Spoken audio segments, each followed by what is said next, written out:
और अभी आपको बताएं, सुप्रीम कोर्ट ने फौजी अदालतों में सिविलियंस का ट्रायल कलअदम करार देने का तफसीली फैसला जारी कर दिया है। 125 सफ़ात पर मुश्तमिल तहरीरी फैसला जस्टिस मुनीब अख्तर ने तहरीर किया है। आपको अपडेट करें, सुप्रीम कोर्ट ने फौजी अदालतों में सिविलियंस का ट्रायल कलअदम करार देने का तफसीली फैसला जारी कर दिया है। तफसील जानते हैं नुमाइंदा जियो न्यूज़ मरियम नवाज से। जी मरियम।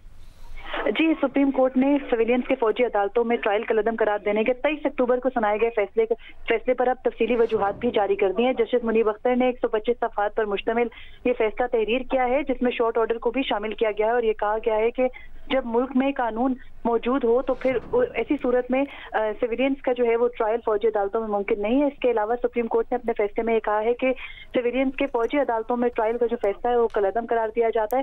और इसके अलावा जो सिविलियंस का जिन सिविलियंस को कैद किया गया था 9 और 10 मई के वाकयात में, उनका जो ट्रायल है वो जो फौजदारी अदालतें हैं उनमें किया जाए। जस्टिस एजाजुल हसन की सरबराही में 5 रुकनी ये बेंच था, जिसने 23 अक्टूबर 2023 को सिविलियंस की फौजी अदालतों में ट्रायल को कलअदम करार देने का फैसला सुनाया था और आज उसकी तफसीली वजूहात शामिल की गई हैं, जिनमें हर एक पॉइंट को बहुत मुफस्सिल तरीके से जो है वो जजेस ने डिस्कस किया और ये कहा है कि सिविलियंस के लिए जब सिविल कवानीन मौजूद हैं तो ऐसे कवानीन की मौजूदगी में उन पर कोई दीगर जो खसूसी कवानीन है वो लागू नहीं होते। ये भी कहा गया है कि फैसले के आगाज ही में कि जब बरतानिया में बदतरीन हालात थे, हालत जंग में था बरतानिया, तब भी उनके जो कवानीन थे वो मुअत्तल नहीं हुए थे, बल्कि वही कवानीन जो है वो अपनाए गए थे जो आम हालात में यानी हालत अमन में अपनाए जाते हैं, वही हालत जंग में भी अपनाए गए थे। और मौजूदा हालात में मुल्क में ऐसे कोई हालत जंग का सामान नहीं है कि फौजी अदालतों में सिविलियंस का ट्रायल किया जाए। इसलिए सिविलियंस का जो ट्रायल है वो सिविल फौजदारी अदालतों में ही होना चाहिए, चाहे कितने ही संगीन इल्जामात क्यों ना हो। बहुत शुक्रिया आपका मरियम नवाज, आपने अपडेट किया।